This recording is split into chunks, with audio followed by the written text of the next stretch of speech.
fanyikiwe, bali mapenzi yako ndio yametendeka, kwa jina la Yesu Kristo, amen. Amen. Bwana Yesu asifiwe. Amen. Wakristo tupo? Ungeni mkono juu. Tuko sawa kabisa. Haya. Tuweze kukomboa muda, mada ambayo iko mwenyekiti mwenza amesha kuizungumzia kuhusu Paulo. Je, ni mtume wa Mwenyezi Mungu? Tuweze kumwachia mzee akaribishe mhubiri.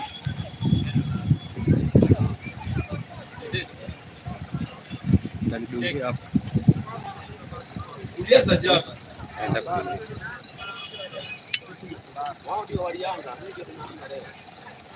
Safi. Vipi bwana, umeanza kutetemeka nini? Naona mzee uko pala naangalia. Hakuna shida mzee, mimi niko sawa. Haya. Tuite mwalimu aendeshe mada. Haya, mwalimu wa walimu kiboko yao. Karibu kuendesha mada kuhusu siku ya leo.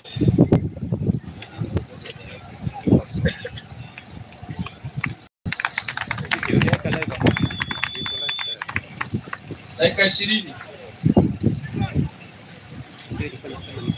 1 2. Haya. Sawa kabisa.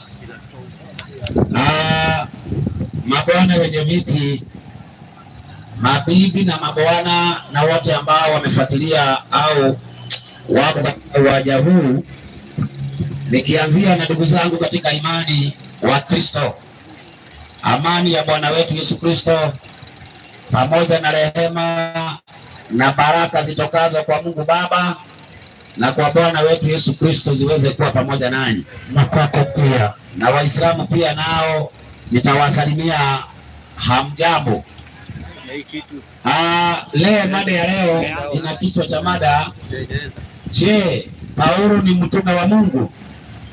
Hiyo ndiyo mada ya siku ya leo. Na katika mada hii imewekwa kwa sababu Waislamu wanamkataa Paulo kuwa mtume wa Mungu. Hiyo ndio sababu ya kuweka mada hii. Kama vile sisi hatukubaliani na utume wa Nabii Muhammad, Waislamu nao hawakubaliani na utume wa Paulo. Yaani kama kuna mtu ambaye anafanya Waislamu wasipate usingizi ni Paulo, na amekufa, hayuko hai. Kama angekuwa hai angekuwa ameshawabatiza hawa Waislamu wote. Sasa msomaji, nataka tuanzie na kitabu cha Wakorintho wa pili 9 mstari wa 2. Inasema hivi, inasemaje? Wakorintho wa pili 9 mstari wake ni wa 2. Inasemaje? Samahani kidogo. Naona leo kuna upepo na pia kuna manyunyu. 9 mstari wake wa 2, kitabu ni cha Wakorintho wa pili. Maana najua utayari wenu ninaojisifia kwa ajili yenu kwa Makedonia. Unasema ngapi? Wakorintho wa pili. Hebu soma wa kwanza. Wakorintho wa kwanza 9:2. 9:2. Inasema hivi katika Wakorintho wa kwanza 9:2. Kwa maana ikiwa mimi si mtume kwa wengine, lakini mimi ni mtume kwenu nyinyi. Kwa maana kwa maana ikiwa mimi si mtume kwa wengine, lakini ni mtume kwenu nyinyi. Kwa maana nyinyi ndinyi muhuri ya utume wangu. Basi kwa hivyo kama nyinyi Waislamu mnamkataa Paulo sio mtume, sisi hatuwezi kumkataa kwa sababu sisi ni muhuri wa utume wake. Hatuwezi kukataa utume wa Paulo wakati maandiko yanaweka wazi utume wake. Lakini kwa sababu nafundisha Waislamu, maana Wakristo hawana shida na utume wa Paulo, nafundisha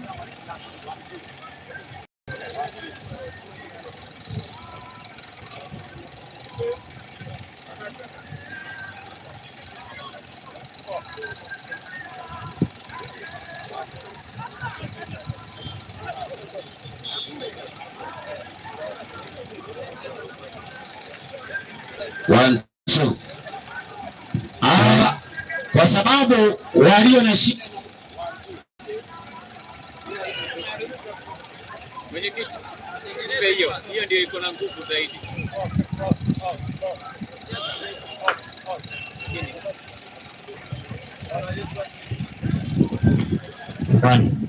Yesu asifiwe. Tungewepa hapo kwenye nyumba hiyo ukale Kanani pale, mwenye haiko fundi mitambo hapo aondoke. Mwenye haiko fundi mitambo waondoke hapo wote. Fundi mitambo mwachie kazi afanye sawa. Fundi mitambo anatumika sawa tangu tulipoanza. Asa msimletee hapo kifukutu. Ukimletea joto hapo mtakuwa mnaharibu maneno. Wote watoke hapo tafadhali. Allahu akbar. Fundi mitambo peke yake abaki hapo. Bili. Allahu akbar. Kaka, tafadhali bwana, ondokeni hapo. Mwachie fundi mitambo huyu. Mwachie uhuru wake hapo, usiguse vitu.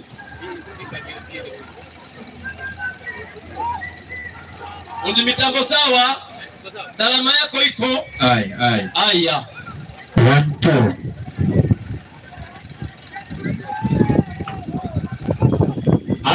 Kwa hivyo nilikuwa nasema sisi hatuna shida na utume wa Paulo. Walio na shida na utume wa Paulo ni Waislamu. Kwa hivyo tunafaa kusimamisha hoja za msingi ili wajibu hizo hoja. Wakishindwa kujibu hizo hoja, kuanzia leo watangaze Paulo ni mtume wao.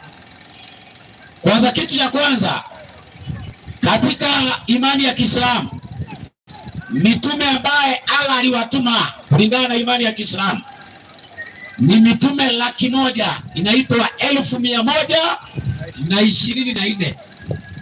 Yaani manabii 1124 ndio manabii ambao Allah alituma kulingana na imani ya Kiislamu. Bado kulingana na imani ya Kiislamu, manabii ambao wanajua majina yao na habari zao ni manabii 25. Msomaji niko nisaidie Qur'ani 40:78. 40:78 kitabu ni cha Qur'an. Inasemaje? Nimesema nitaweka hoja, Waislamu wapite ndani. Ili wakijibu hoja hizo, basi waendelee kukataa utume wa Paulo.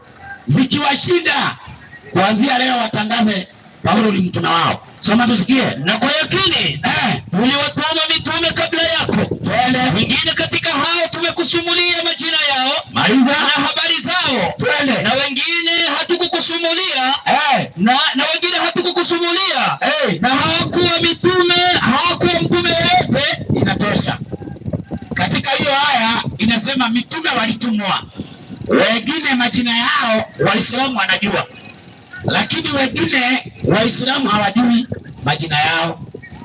Sasa mimi swali ya msingi, Waislamu mlijuaje mitume wa Mungu wote ndio mjue Paulo sio mtume wa Mungu, wakati majina ya mitume wote hamuna? Mna majina ya mitume 25. Unasikia hiyo? Sasa mje mtupe listi. Hiyo listi ya mitume. Kama Paulo hayuko ndani, mumkatae. Lakini kama hamuna listi ya mitume wa Mungu, mnyamaze milele. Point number 1. Point number 2. Msomaji, mwalimu, Qur'ani 36:14. 36:14 kitabu ni cha Qur'ani. Inaitwa hoja na babii. Sikilizeni. Inasema hivi, katika 36:14 kitabu ni cha Qur'ani. Soma tusikie. Hapo inasema tulipo wapelekea wajumbe. 36:14 ndio. Inaanza hivyo. Ndio. Ama nisome baruani, nianze 13. Anza 13. Na wapigia mfano wakazi wa mji mmoja hivi. Na wapigia mfano wa wakazi wa mji mmoja. Wajumbe wa dini walipowajia, Ati nani? Wajumbe wa dini walipowajia. Kwa hivyo kuna mji fulani wajumbe wa dini waliendea mji huo. Na tulipopelekea wajumbe wawili, huo mji haujatajwa hapo, lakini mji huo ulitumiwa wajumbe wa dini. Walitumwa wawili kwanza, walipowakadhibisha basi tukawazidisha nguvu kwa mjumbe wa tatu. Basi kwa hivyo mji huo Waislamu wanafaa watuambie huo mji ni yupi uliotumwa wajumbe wawili, na hawa wajumbe wawili waliotumwa kwanza ni akina nani, alafu wakatumiwa mjumbe mwingine wa tatu, huo mji ni yupi na hawa wajumbe ni akina nani? Kama huo mji hamujui na hawa wajumbe hamuwajui, mnyamaze milele, kwa sababu Paulo yuko hapo ndani. Point number 2. Na wasipotoa tutatoa. Na wagoja. Siri hiyo. Si mimi nataka niwapee mtihani. Si unajua jana alisema ati yeye anaandika kwa karatasi. Akasema yeye ndiye mwalimu maana anaandika kwa karatasi. Hivi mwalimu na mwanafunzi, nani anabebaka vitabu? Ni mwanafunzi. Si unaona ni wanafunzi wazuri wanakaa na kalamu na karatasi. Maana mwalimu anafundisha. Kwa hivyo wanaandika. Andikeni. Sasa kwa sababu tushatoa hoja, tena hoja za msingi katika Qur'ani, nataka niingie hoja ya tatu katika hadithi ya Mtume Muhammad. Msomaji, mwalimu, nisaidie kitabu kinaitwa Minhaji Muslim. Minhaji Muslim. Ndio. Ukurasa wa 42. Wa 42. Nimetaja kitabu kinaitwaje? Minhaji Muslim. Ukurasa ni upi? Wa 42. Wasibijibiche kwa ile kichaka wanajibicha. Tunajua wanasema ukurasa, hawasemi kitabu. Hakuna siku tumesoma kitabu bila kusema ni kitabu gani na ni ukurasa gani. Msijibiche katika msitu wa juu. Soma hiyo kitabu kinachoitwa Minhaji Muslim. Soma. Kilichoandikwa na Sheikh Abu Bakar Al-Jazair. Twende. Muislamu anaviamini vitabu vyote alivyoteremsha Allah. Kwa hivyo Muislamu anaamini vitabu vyote alivyoteremsha Allah na nyaraka alizowapa baadhi ya mitume wake. Atikupe Allah alipeana vitabu kwa mitume, alafu akapeana nyaraka, si ndio? Ndio. Sasa mimi naomba kwa Waislamu, katika mitume 124 kwa andiko, ni mtume yupi mnayemwamini aliyepewa nyaraka? Na ninaomba andiko. Sitaki kuja hapa ufuruge na maneno yako ya akili. Naomba mtume yoyote ambaye Waislamu mnamwamini katika manabii 124, mmoja tu aliyepewa nyaraka. Msomaji, mwalimu, Petero wa pili 1:3 mstari wa 15. 3:15 kitabu cha Petero wa pili. Soma tusikie. Biblia inasema hivi. Inasemaje? Nanyi hesabuni uvumilivu wa Bwana wetu kuwa ni wokovu. Twende. Kama vile ndugu yetu mpenzi Paulo alivyowaandikia. Kama vile ndugu yetu mpenzi Paulo alivyowaandikia kwa hekima aliyopewa. Ndio. Vile kama katika nyaraka zake zote pia. Katika nyaraka zake zote pia. Unajua Waislamu nimesema ati Paulo ana vitabu vingi ndani ya Biblia. Kumbe hata Biblia mjui ina vitabu ngapi na Paulo ana vitabu ngapi ndani ya Biblia. Paulo ana nyaraka 13 na Biblia ina vitabu 66. Sasa 66 ukitoa 13, gani nyingi? Alafu unasema ati Paulo ana vitabu nyingi katika Biblia. Maana uwezani nayo. Sasa tunaona katika Biblia ana nyaraka zake, si ndio? Ndio. Alafu nasema watu wasio na elimu, wasio imara huyapotosha maandiko ya nani? Ya mtume Paulo. Sasa hilo linagoja waseme Paulo ni mpumbavu, sijui ana nini. Hizo nyaraka zake hizo si okay. Maana mimi najua watakuja kusema nini, lakini kile najua ni nyaraka za Paulo zinawachanganya. Nasikia Paulo uogo, labda hiyo si okay, zivuti. Nitakoja wapite tupatane dakika 10 zijazo. Si hoja zangu nishaweka? Ndio. Si mimi nitakoja hoja zao? Ndio. Waje wapite kwa zangu, alafu waweke hoja zao, nije nipite, si ndio? Kabisa. Sasa kulingana na Biblia tuna shida na utume wa Paulo. Ili tuna maandiko yasiyo na wasiwasi yanadhibitisha Paulo ni mtume wa Mungu. Huyo ni Petro mwana wa Yesu. Anashuhudia Paulo ana hekima aliyopewa.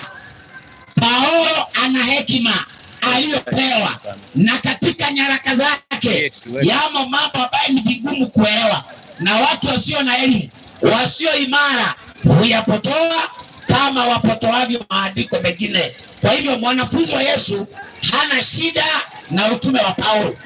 Sasa tunamuuliza Luka 22:14. 22:14 kitabu ni cha Luka, kitabu cha Matendo ya Mitume 22:14. Unajua Luka ameandika hiyo kitabu cha Luka na Matendo ya Mitume bado kaandika yeye. Akasemaje? Mungu wa baba zetu amekuchagua wewe. Kwanza Mungu wa baba zetu, Mungu wa Ibrahimu, Isaka na Yakobo alimchagua nani? Paulo. Nisaidie Qur'ani 22:75. Inasemaje? Mwenyezi Mungu huchagua mitume. Atafanyaje? Huchagua mitume ndio miongoni mwa malaika na miongoni mwa binadamu. Kwa hivyo Mungu anachagua mitume baina ndani ya wanadamu na mitume na malaika. Na Luka anasema Mungu wa baba zetu amemchagua nani? Paulo.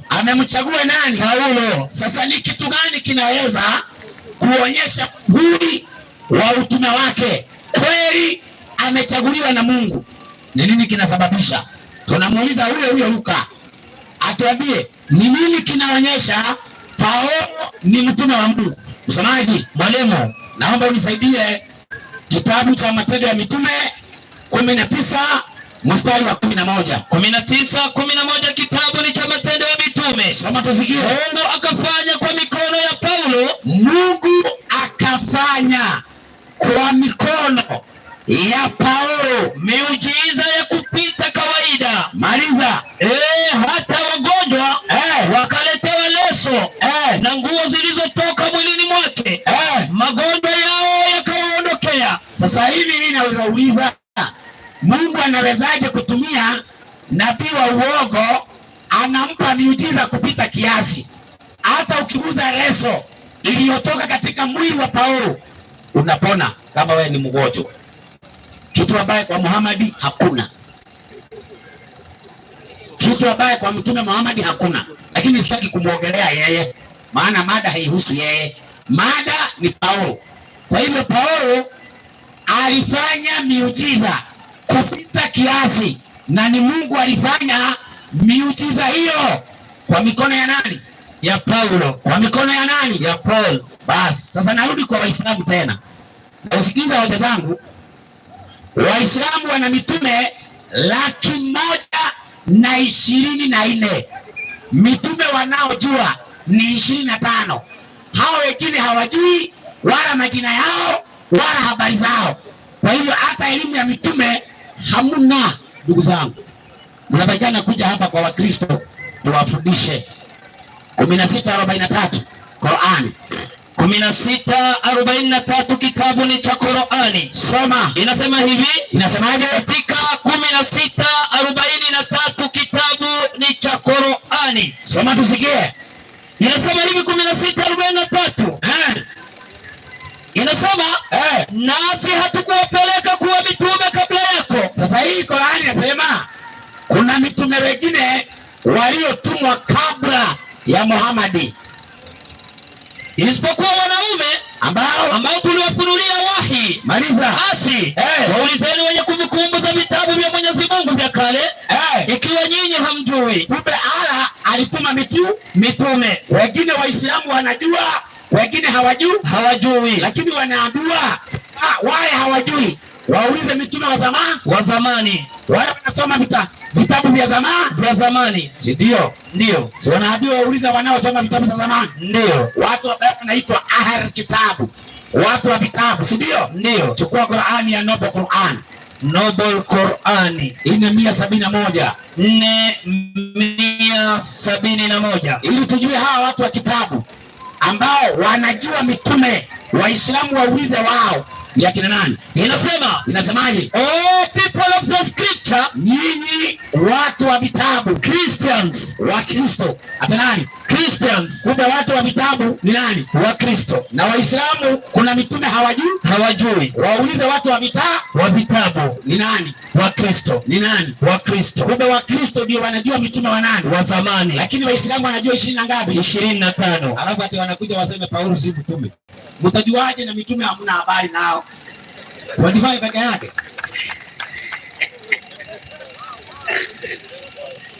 Sasa nisaidie Qur'ani 450 na 51. Qur'ani 450 na 51. Leo Waislamu wakikataa Paulo watakuwa makafiri kweli kweli. Kwa andiko hilo. Soma usikie. Inasema hivi katika Qur'ani 450 151. Twende. Inasema hivi. Inasemaje? Hakika wale wanaomkanusha Mwenyezi Mungu, wale wanaomkanusha Mwenyezi Mungu na mitume yake, na wanataka kutenga baina ya Mwenyezi Mungu na mitume wake, kwa kusema ndio wengine tunawaamini, wanaamini Musa na Daudi, na wengine hasa maliza wala ya kikafiri. Maliza. Hao ndio nani?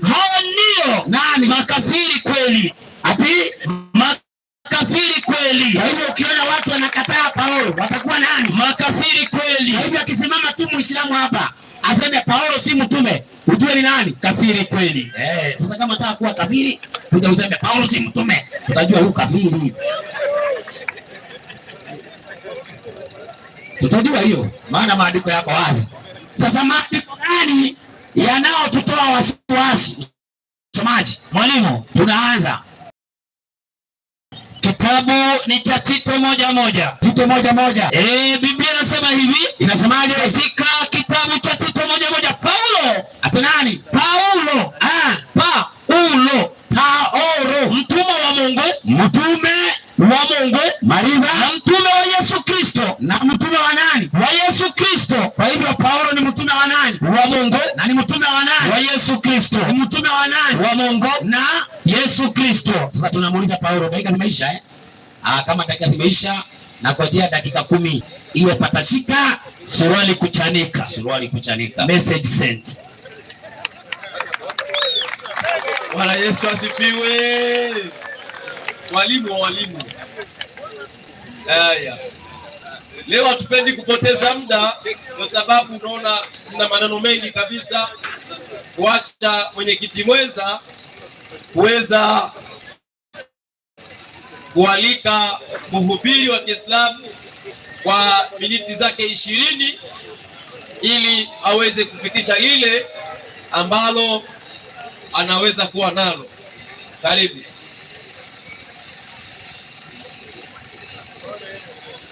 Assalamu alaikum wa rahmatullahi wa barakatuh. Waislamu takbir. Waislamu takbir. Haya.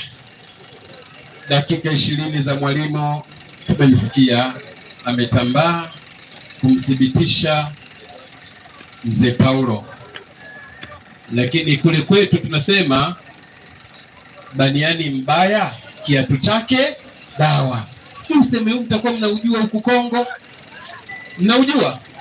Baniani mbaya kiatu chake dawa. Tawafundisheni baadaye. Semeni inshallah. Mwalimu Isihaka upanga wa radi, mjukuu wa Nabii Ibrahimu, ambaye wewe umetokana na kizazi hiki hapa hiki. Panda kwenye jukwaa hapo, dakika zako 20. Karibu.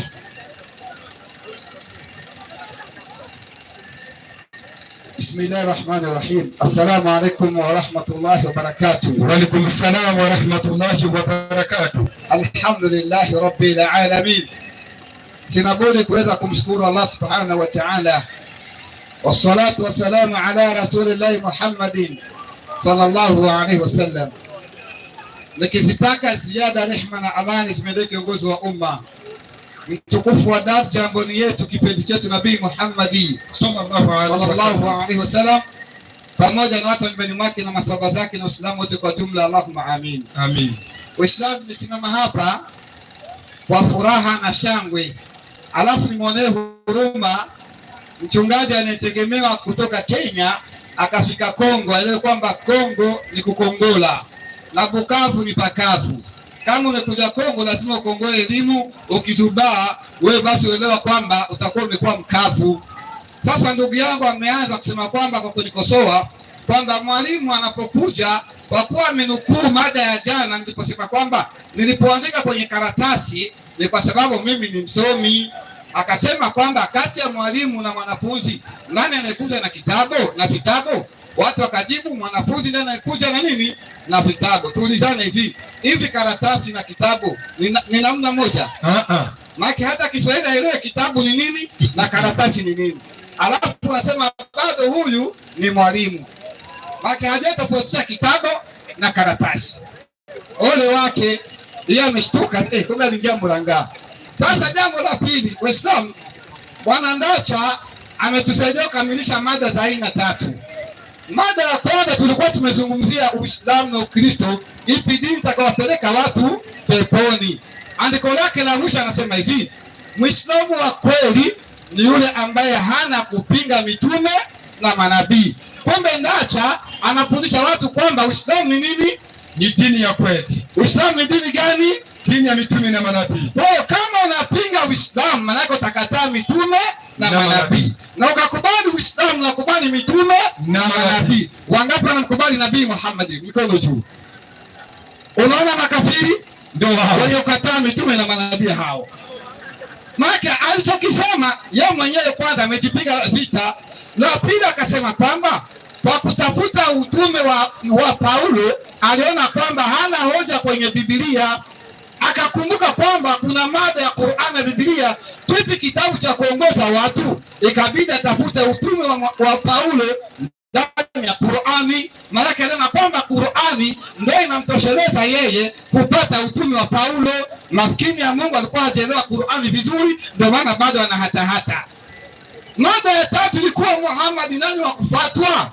Akaenda kwenye hadithi za mtume. Anaona kwamba Muhammad ndio atampa ushahidi wa kujua kwamba Paulo ni mtume au si mtume. Kwa nini Paulo hajitegemea katika vitabu vyake? Maana bado hawa wanahitaji wokovu kwa Nabii Muhammad. Waislamu sema la ilaha illa Allah. Na ukiangalia Bwana Ndacha alivyokuja anavaa, mavazi yake yamelegea, ni kama vile amefinisika andiko. Maana hata hoja zimemkwisha kabisa. Hata staili tu ya kuvaa wala ametepeta. Sasa nataka nimsaidie Bwana Ndacha. Ameanza na andiko vizuri ambalo lilitoka katika Wakorintho wa kwanza 9:2 ambalo Paulo anasema hivi kwamba kuna watu ambao itapokuwa kuna watu wanaokataa kwamba mimi ni mtume, lakini wapo wengine wanamkubali Paulo kwamba yeye ni mtume.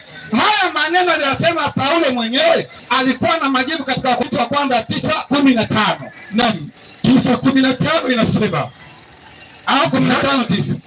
15:9 ndio Wakorintho wa kwanza ndio inasema maana mimi Paulo, yeye mwenyewe anasema, anamjibu Ndacha. Paulo anasema maana mimi Paulo ni mdogo katika mitume, wala sistahili mimi Paulo kuitwa mtume. Takbir, Allahu Akbar. Kwa kama Muislamu anamkataa Paulo, ni kwa hoja ya Paulo mwenyewe anasema kwamba yeye hastahili kuitwa mtume. Sasa mimi mwite mtume kwa nini? Yeye mwenyewe ana mashaka na hali yake, alafu mimi mwite mtume? Si mada inakwisha tayari hapo, mada inakwisha. Hata tu nimsaidie sasa, kwa sababu nimepewa dakika, lazima nijitumie. Naona kwamba Bwana Ndacha alikwenda mbali. Ilibidi mada yetu nasema hivi: je, Paulo ni mtume wa Mwenyezi Mungu? Ndio ilikuwa mada. Kwa kama alikuwa kweli ana hoja, amesema hivi, tumjibu haya maswali aliyokuwa ameyatoa. Maana yake hakuwa na hoja, lakini alikuwa na maswali ya kuuliza Waislamu. Iwapo tutamjibu Bwana Ndacha basi inaonekana Ndacha atakuwa Muislamu mzuri. Na tuna nafasi ya Bilali, tuna Bilali mmoja, ukiwa je msikitini unakuwa Bilali wa pili. Sema inshallah. Inshallah. Sasa kwa kumsaidia swala kwanza ameuliza bwana Ndacha katika Qur'ani 40:78. Nataka nimjibu swali lake la kwanza. 40:78 amesema nikimjibu manake lazima tukubali kwamba Paulo si mtume. Nikakosa majibu, tunakubali Paulo ni mtume. Sasa jibu nampa. 40:78 Qur'an. Naam. 40:78 nasema andiko lenye alitoa bwana Ndacha mwenyewe. Naam, yasema Bismillahirrahmanirrahim. Na kwa yakini tuliwatuma mitume kabla yako Nabii Muhammad. Unaona, na kwa yakini tuliwatuma mitume kabla yako Nabii Muhammad akwabu. Wengi katika hao. Ndio. Wengi katika hao. Tumekusimulia habari zao. Ona, wengi katika hao tumekusimulia habari zao, yaani katika manabii ambao Mungu aliteremsha kama alivyosema kutokana na sira ya bwana mtume 1,024. Sio kitabu kingine, sio mtume mwingine aliyefundisha haya maneno isipokuwa ni Nabii Muhammad. Akajua idadi ya mitume na manabii. Wakristo wako na kwamba lazima wajifunze idadi ya mitume na manabii kwa Nabii Muhammad. Na hata hawa nao ni wafuasi wa mtume, maana ukimuuliza kwenye Biblia idadi ya mitume na manabii hajui. Na wengine kati yao hatukukupatia habari zao. Hapo ndo kuna swali lake. Yeye akasema kwamba inabidi tumuoneshe katika wale ambao Mwenyezi Mungu alimemsimulia Nabii Muhammad na wengine ambao Mungu akamsimulia Muhammad, yawezekana Paulo akawa miongoni mwa wale ambao Mungu hakumsimulia Nabii Muhammad. Lakini Mungu alileta dalili kwa kutaka kumjua huyo nabii au mtume ambao Mungu akamsimulia au alimsimulia. Kuna dalili yake, na dalili na majibu yake yako kwenye Qur'ani sura ya 4 aya yake ya 153. Nakupa majibu ya bure. Aya 153 na Mwenyezi Mungu. Bismillahirrahmanirrahim. Ukienda Kenya uzingatie, kwa sababu hii mitambo inafika mbali. Useme kwamba ulikorogana kusema kama karatasi ni kitabu. Na inasema ndio watu waliopewa maisi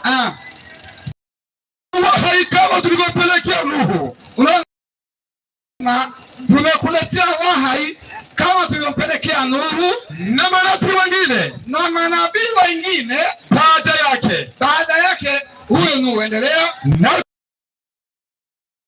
Na kama tuliwapelekea Ibrahimu na Ismaili na Ishaqa na Yakubu na kizazi chake pia Yakubu. Hawa ni mitume ambao Mungu aliletea wahi, aliwafunulia ujumbe. Endelea 164. Na pelekea Nabii Isa. Ndio, na Yesu mtoto Maria naye kapelekewa ujumbe wa hai. Na Ayubu kapewa wahai. Naam. Na tuliwapelekea wahi mitume. Sasa hapa Mungu anajibu hoja la Ndacha. Mungu anasema tuliwapelekea wahi mitume tuliokuhadithia habari zao. Wale ambao tulikuhadithia habari zao zamani za mitume ambao na wengine mitume ambao hatukukuhadithia habari zao. Kwa kuna dalili Mungu anatia kwa wale ambao Mungu amehadithia Muhammad na wenyewe hakumhadithia. Mungu anasema tuliwapa wahai, tuliwapa ufunuo. Manake wako na revelation ya Mungu. Hao ndio utajua kwamba hao ni mitume wa Mungu. Na Yesu anajibu katika Yohana 3:34 anasema kwamba kwa maana yeye aliyetumwa na Mungu ni sharti aseme yaliyo ya Mungu. Na muuliza Paulo, kwani una wahai ya Mungu ama na wahai ya kishaitani? Wakorintho wa 2:11-17-18. Nasema tena, Paulo anasema maana ishawahi kusema, anarudi kula ndege mkwa, anasema tena mtu asitania kuwa mimi ni mpumbavu. Mtu asimwazie Paulo kwamba ni mpumbavu. Lakini mtaponizania hivi. Ndio maana ukikamata jina la Paulo umekamata jina la wimbo. Mlainiwa. Soma hiyo. Lakini tapo mnaponizania hivi. Mnaponizania hivyo ni kupali kama mpumbavu. Maana tumkamate Paulo kwamba ni mpumbavu. Ndio. Hili mimi ni Paulo. Ili yeye Paulo naye nipate kujifuna ngao kiasi kidogo. Rudi tena apate kujisifu. Unaona, kwa hiyo Paulo alichokileta ni ni masifa. Anakuja na masifa. Kwa nini maliza? Nini nalo mimi Paulo? Paulo anasema nini nalo? Tukumbuke Mungu alisema wale manabii ambao tulikuhabaria, tuliwapa wahai, tuliwapa ufunuo, revelation. Paulo anasema hayo ninenayo, maneno ninayoyasema mimi Paulo, si agizo la Bwana, sio agizo la Bwana. Takbir, Allahu Akbar. Kwa hiyo Paulo anasema mwenyewe maneno yake si agizo la Bwana. Pale msomaji, unaona niko na mjibu Ndacha, atakapokuja hapa atajitahidi atafute kaandiko kamoja, kumbe mengine yote ya kuyasikia. Anataka kameramani wangu kaa basi moja, ndugu yangu, usije hapo kanyo hakunijibu na itakuwa maneno nimeyasema hutayarudilia. Sasa mimi sikamataki kitabu hapa, tukuje na vitabu, hata wewe una vitabu hapo. Sasa tuna vitabu. Maliza aya. Nini na mimi Paulo? Ndio mimi nasema mimi Paulo. Siri nani agizo la Bwana? Haiko maneno ya Mungu. Mara ngapi sasa? Bali kama kwa upumbavu wangu mimi Paulo katika ujasiri huu wa kujisifu. Kumbe Paulo alikuwa anatafuta ujasiri wa kujisifu, sio kwamba anafunua Mungu. Maana inabidi Mungu adeklare verbalema kwamba mimi Mungu nimemtuma Paulo, kwa sababu anayechagua mitume ni Mungu, anayewateua mitume ni Mungu. Nabii hawezi akatuma mtume na mtume hawezi akamtuma nabii, kwa sababu katika historia na kisheria kuna tofauti ya mtume na nabii. Kwa mitume wanaweza kuwa manabii, lakini manabii hawawezi kuwa mitume, na hiyo elimu mwezi mkaijua mpaka mje msome kwa katika Uislamu. Takbir, Allahu Akbar. Kwa kama tunasema Paulo ni mtume wa nani? Kwa sababu yeye mwenyewe alipandisha mada na kwa wenzake wa Kristo akawapa andiko la Yohana 17:3 nasema kwamba na uzima wa milele ndio huu wa kujua wewe Mungu wa pekee wa kweli na Yesu Kristo aliyemtuma. Kwa Yesu mwenyewe ni mtume, na kisheria mtume hatume mtume, lakini mtume anaomba dua kwa Mungu, mjalie fulani awe nabii au awe mtume, kama vile Musa kwa Haruni. Musa kamwomba Mungu, sio kwamba Musa kamtuma Haruni kuwa mtume wangu. Hapana, alifanya dua, Mungu nisaidie ndugu yangu Haruna naye awe ni nabii, kwa sababu alikuwa na maneno ya kugumaza, ndio maana akamwomba Mungu amsaidie. Na Yesu katika Yohana 16:7 naye kaomba msaidizi. Manake nabii anaomba msaidizi, hawezi akatuma mtume. Ndio maana katika Biblia mwanzo mpaka mwisho hautapata pasi Yesu asemi mimi Yesu na mtuma Paulo, lakini ushahidi wote anaotoa ni maneno kuanzia kwenye mitume mpaka vitabu vyote vya Paulo na wenzake mawembo kama Petero. Katika kitabu cha Petero wa pili 3:15 ambacho kwamba Paulo ana hekima, lakini hekima hizi ambazo Petero alikuwa na msifu Paulo alizitoa wapi? 16:23 Mathayo 16:23 kitabu cha Mathayo nasema. Ndio. Yesu akageuka akamwambia Petero, wewe nenda nyuma yangu shetani. Kumbe huyu Petero shetani bwana msifu wembo Paulo kwamba ametumwa. Maana hii ni historia. Petero shetani kamwambia mwenzake, wewe uko mtume wa Mungu, lakini aje hapa atoe aya wapi Mungu kamtuma Paulo. Na kama anakosa kwenye Biblia ati aombe msaada kwa kipenzi cha Allah Nabii Muhammad sallallahu alaihi wasallam, kwa sababu anang'ang'ania kwenye hadithi za mtume. Ametoa aya ya Qur'ani 36:13-14. Ngoja nimpuze kitu kimoja kielewe kwamba jamaa yangu bado hajaelewa maana ya mtume. Ukisema kwamba Paulo ni mtume wa Yesu, maanake unamtia katika hesabu ya wanafunzi 12 wa Yesu, na ili hali wanafunzi wa Yesu ndani ya Qur'ani wanaitwa hawariyun, yaani ni wale 12 hawariyun, lakini mitume ndani ya Qur'ani wanaitwa mursalun. Sasa kwenye aya Qur'ani haijataja habari ya hawariyun, lakini inataja ni habari ya mursalun. Soma hiyo aya Qur'ani 36. Ndio. Na wapige mfano wa wakazi wa mji mmoja hivi. Ndio. Wajumbe wa dini walipowajia. Na baki na dakika 5 mingi sana. Tuliwapelekea wajumbe wawili. Tulipowapelekea wajumbe wawili. Wakawa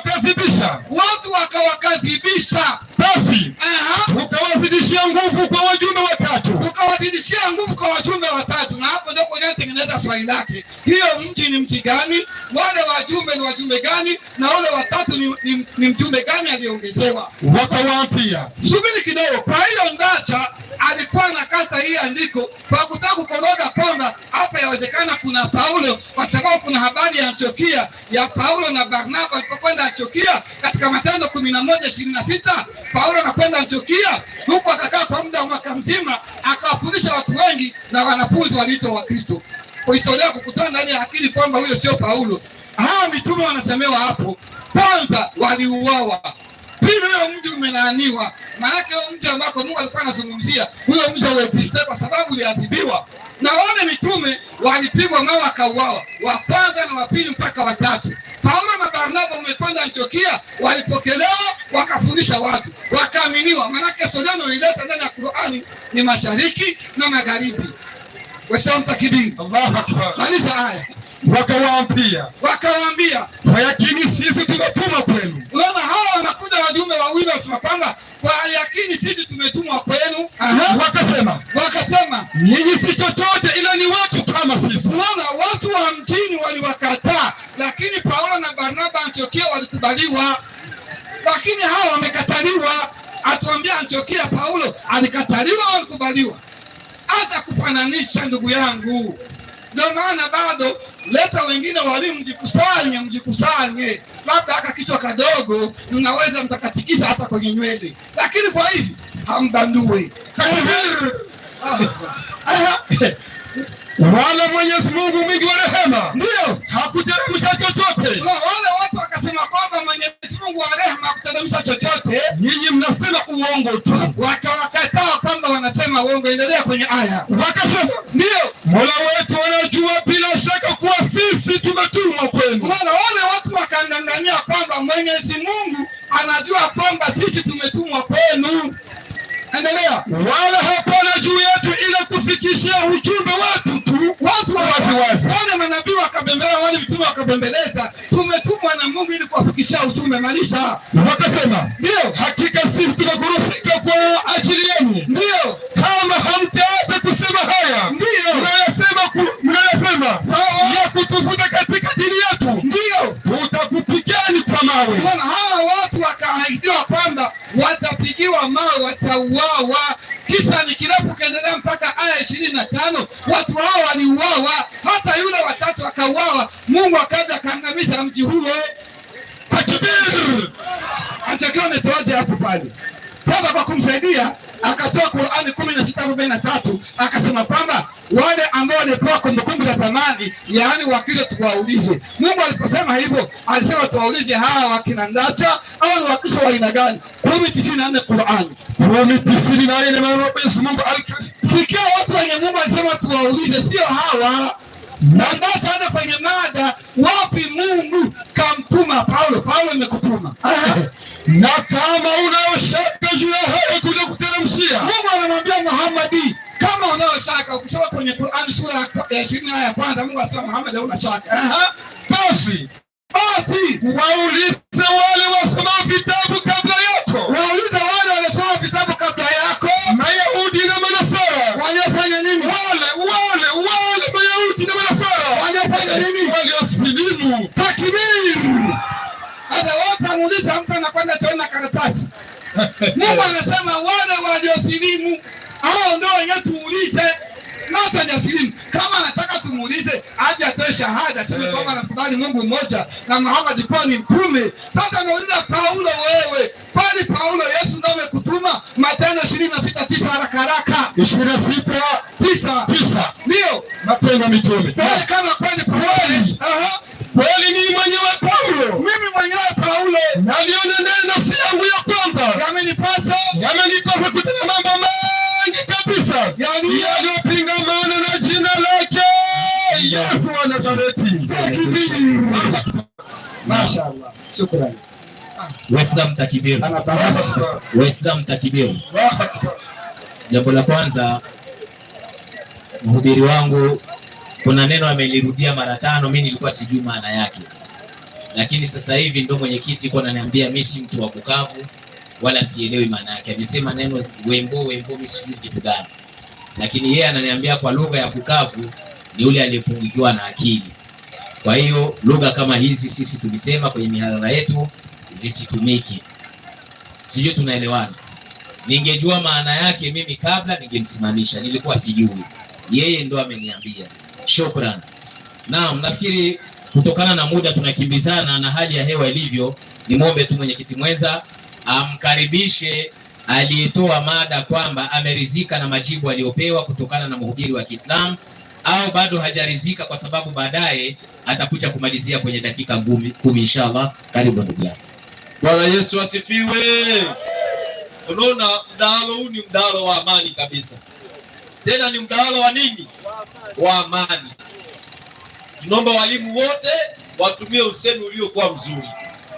Walimu wa Kikristo na walimu wa Kiislamu wote watumie usemi uliokuwa mzuri, kwa sababu ni mdahalo wa nini?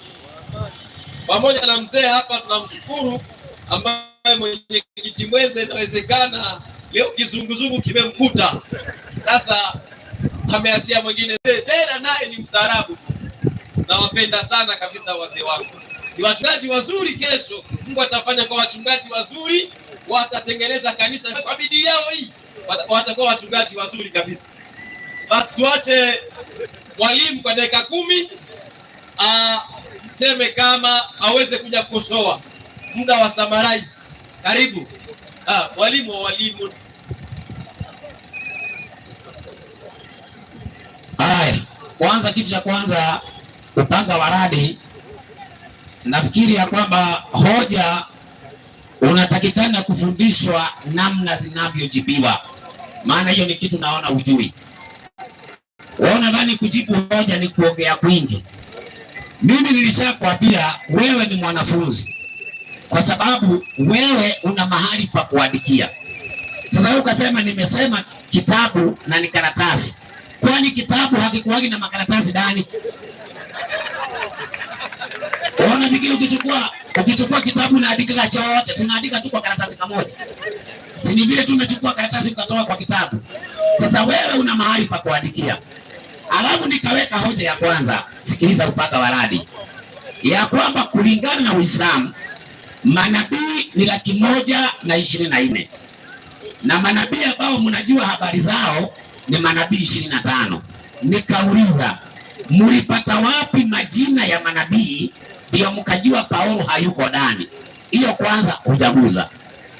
Ya pili nikauliza, kulingana na Qur'ani 36 mstari wa 14, Allah alituma mitume katika mji fulani na hao mitume wakakataliwa, alafu watumwa mwingine watatu.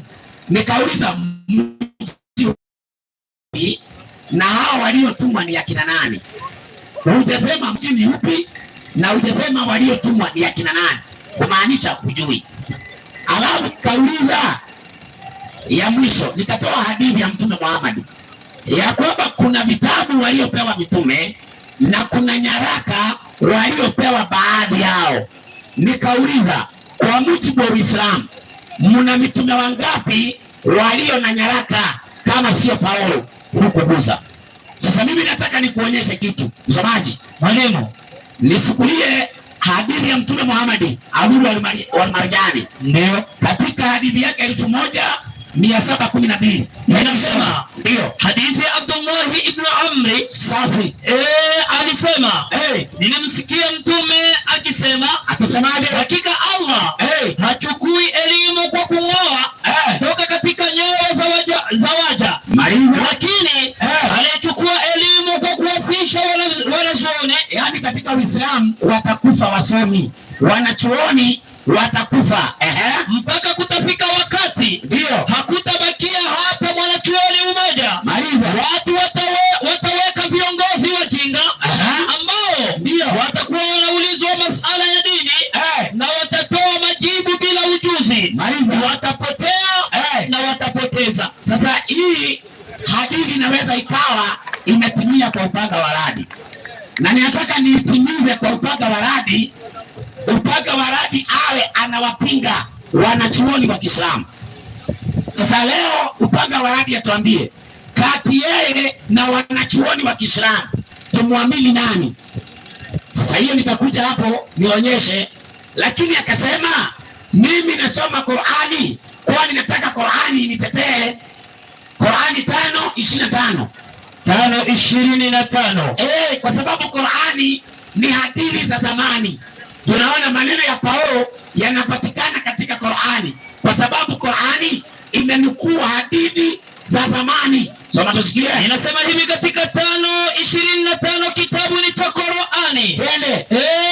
Inasema hivi ama 25. Hiyo ndio nzuri. Ndio. 25 pale kitana wakasema ni visa vya watu wa zamani. Hizi ni visa vya watu wa zamani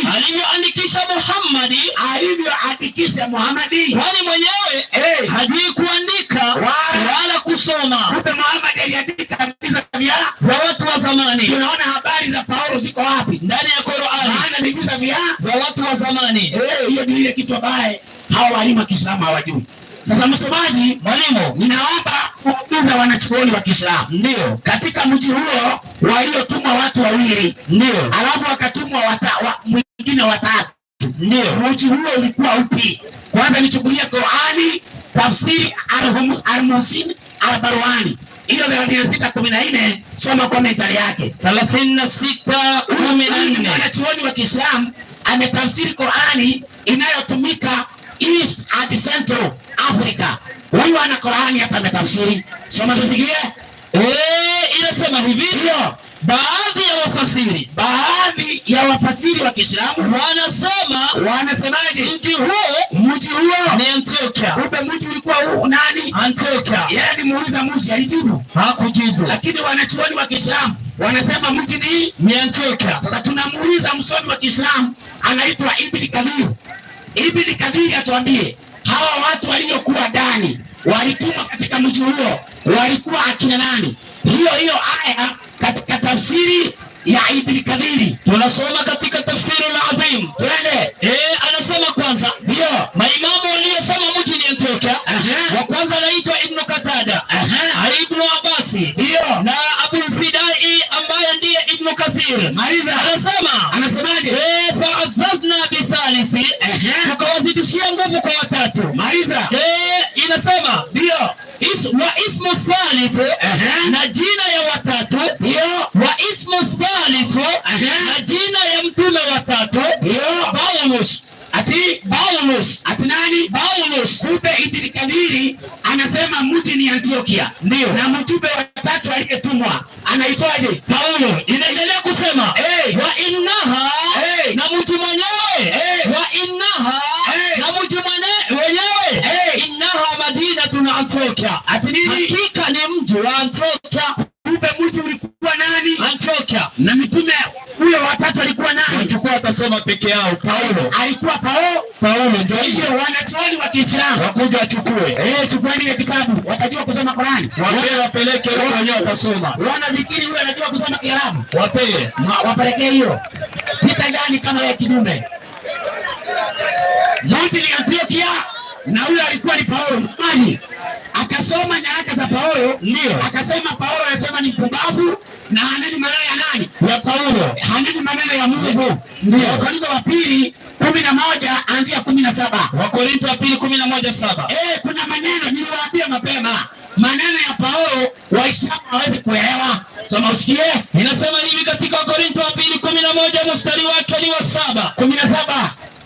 11:17. Ndio. Inasema hivi katika 11:17. Twende. Ninenalo si nineno kwa agizo la Bwana, bali kama kwa upumbavu. Sasa hili alikuwa analinena ambalo sio agizo la Bwana. Ni neno gani? Anzia 16. 16 inasema hivi. Inasemaje? Inasema tena mtu asidhani ya kuwa mimi ni mpumbavu, lakini mjapanizania hivi walikubali kama mpumbavu. Kumbe kuna watu walidhani Paulo ni mpumbavu. Naye Paulo anasema nikubaini kama mpumbavu. Maana mnadhani mimi ni mpumbavu. Hilo agizo si la nani? Si la Bwana. Si hivyo. Si ati kwamba Paulo alikuwa haneni maagizo ya Mungu. Lakini kusema ni mpumbavu sio agizo la nani? La Bwana. Sio agizo la Bwana. Akatoa 15:9 Wakorintho wa kwanza. 15:9. Anasema mimi ni mdogo kati katika mitume, katika mitume. Kumbe Paulo ni miongoni mwa mitume, lakini ni mdogo katika mitume, si ndio? Sasa mimi naweza kusema jiwe hili ni dogo, si jiwe. Yaani kukiwa mawe kubwa lakini kuwe kadogo, ni jiwe dogo, jiwe katika mawe kubwa, si ndio? Sio kwamba Paulo si mtume. Mwalimu wa Kiswahili ni shida. Mimi ni mdogo katika nini? Katika mitume. Nisaidie Mathayo ya Mitume 11:27. 11:27. Walikuwa mitume na walikuwa ni manabii. Soma usikie. Inasema hivi katika 11:27. Twende. Biblia inasema na siku hizo, na siku hizo manabii waliteremka kutoka Yerusalemu. Manabii waliteremka kutoka Yerusalemu hata Antiokia. Na hao manabii kumbe Paulo alikuwa ndani. Paulo alikuwa ndani. Katika manabii walienda wapi? Antiokia. Na wanachuoni wa Kiislamu wamekubali mji ni Antiokia. Mji ni Antiokia. Na waliotumwa ni manabii wa nani? Wa Yesu Kristo. Na ni manabii wa nani? Wa Yesu Kristo. Moja. Tito 1:1. Ndio. Inasema hivi katika kitabu ni cha Tito 1:1. Ndio. Biblia inasema Paulo, mtumwa wa Mungu. Nani? Mtumwa wa Mungu. Kumbe Paulo ni mtume wa Mungu. Paulo ni mtume wa Mungu. Paulo ni mtume wa Mungu. Basi mada imeeleweka. Labda mwe mna ubishi wa kando. Mimi naona wako na shereo. Piteni katika hiyo iblikabili. Baba makubwa kabisa. Bwana Yesu asifiwe. Asa mwalimu ni mwalimu wa walimu. Afundishe semina. Kesho Lendi aanze semina. Aanze semina. Lendi asubuhi Monday aanze semina. Na walimu wakuje wapate semina. Kitu kizuri hicho. Mpaka mzee wangu anatingiza kichwa hapa, mbangu mdogo huyo anatingiza kichwa. Ismaili bwana. Mwalimu huyu anaanzia mambo. Basi. Naam, Waislamu takbir. Takbir.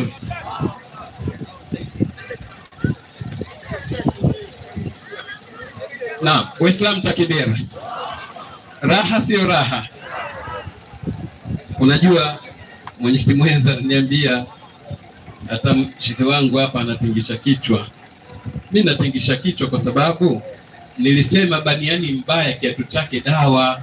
Kwa hiyo nilikuwa natingisha kichwa maana mwalimu ndio alikuwa anasema Muhammad hajui kusoma, Muhammad karogwa, Muhammad mchawi, lakini huyo anamtumia Muhammad amtengenezee hoja zake. Baniani mbaya kiatu chake dawa. Takbir. Kunja ngumi, tikisa mkono, kohoa kidogo, kohoa tena. Takbir. Waislamu tuna dakika 10 za kusummarize. Dakika 10 tu. Upanga wa radi. Naamini mwalimu haja kuelewa, na kama haja kuelewa ni jukumu lako kuja kurudia tena. Bahati mbaya sina chaki. Ningekupa chaki ungekuwa unaandika pale kwenye ubao. Sababu huna, basi inabidi pande hivyo hivyo. Inshallah dakika 10. Karibu. Na Assalamu alaykum wa rahmatullahi wa barakatuh. Wa alaykum salam wa rahmatullahi wa barakatuh. Uislamu napata nafasi sana kwanza ya kumradi msomaji huyu. Uislamu ambao wako kwenye Dark TV. Kuna video nimekutumia msomaji wao Paulo aliposema kule Kenya kwamba wao wanakuwa na kawaida kurudia katika maneno ya Kiarabu ili kupinda ndimi zao, watoe watu kwenye malengo. Nataka nirudie kile kitabu alichokisoma, maana yeye anadhani kwamba amepatia, kumbe amekosea. Cha kwanza kuna mambo matatu ambayo ameacha. Na kwenda haraka kwenye muda wangu, msomaji nataka unisomee majina ya watu waliokwenda Antiokia, tuwaone ni wanani, alafu tuwaulize wao, watuambie ni kweli Paulo alikwendaka na hawa watu, na jina la ile anasema Paulo amelitoa wapi. Maana kusema neno Paulo kwa Kiarabu maana yake mkojo. Soma hiyo msomaji. Inasema utakuja kunukuu pia anaandika hapo. Wakana ismu rusulaini al-awwalaini. Unaona wanataja katika yale majina ya wale mitume ambao wamekwenda huko miongoni mwao, Shim'una wa Yohana. Unaona kulikuwa anaitwa Shamuuni na Yohana. Shamuuni ndio anaitwa Samsoni kwa Kiswahili, na Yohana yani Yohana ambaye amekwenda Antiokia. Endelea. Wasmu thalith, na jina la mtu wa tatu Paulus, alikuwa ni Paulus. Swali nakuja, atupe andiko ndani ya Biblia Paulo alikwendaka na Yohana na Samsoni kule Antiokia kabisa. Amesema ametoka kujua, ndio maana hadithi alitoa mpasi alisema kwamba baadhi ya wanachuoni ndio wanaosema kwamba ni Antiokia, baadhi ya wanachuoni, lakini tafsiri ya Imam Saadi anasema kwamba waliosema hivyo hawakupatana katika maneno yao, kwa sababu na wao hawakubali kwamba Yohana ndio alikwenda Antiokia, hawakubali. Samsoni hakuwa wakati wa Paulo wala hakuwa wakati wa Yohana. Inakuwaje maneno haya ambayo ilikuwa ni ya hitilafu ya maulama ndio ukamate kwa ni ushahidi wa dini yako au ya mtume wako? Takbir, Allahu akbar. Hata kitabu kenyewe anakileta yeye mwenyewe, kwanza hajakisoma vizuri. Nenda upitie makanisani uambie kwa bwana, kumbe Antiokia Paulo akwendaka na Barnaba, aliendaka ndio na Samsoni na akaenda na Yohana. Tuone kama anaweza kupiga mawe. Sasa naona kwamba mchungaji amekosa mada. Nimemwambia atupe aya wapi Mungu kamtuma Paulo akarudia kwenye andiko la 11:16 wa Korinto wa pili, akadhani kwamba ananikosoa, kumbe anamkosoa Paulo mwenyewe. Warumi 7:14 Warumi 7. Leta maneno yenyewe Paulo asitegwanye. Hii ni maneno ya mwenyewe kwa anajishuhudia. Hata amulize ukampeleka mahakamani ukamuuliza, je, uliiba? Atakwambia hapana, siyaiba, niliokota. Kumbe kaiba. Hata Paulo mwenyewe kwa anajitetea. Wewe unataka utetezi wake ndio kwa hoja hapa. Soma hiyo msomaji. Kwa maana tunajua ya kuwa Torati asili yake ni ya rohoni. Paulo anasema najua kwamba Taurati asili yake ni ya rohoni, bali mimi ni mtu wa mwilini. Lakini yeye Paulo ni mtu wa mwilini, kama vile hawa wanakataa kwamba sio watu wa mwilini, watu wa rohoni. Paulo anaambia hapana, mimi mwenzenu niko mtu wa mwilini. Nimeuzwa chini ya dhambi. Tena Paulo ananunuliwa chini ya dhambi, maana sijui fanyalo. Paulo hajui kenye anafanya. Wewe unapata mtu asijue anachokifanya.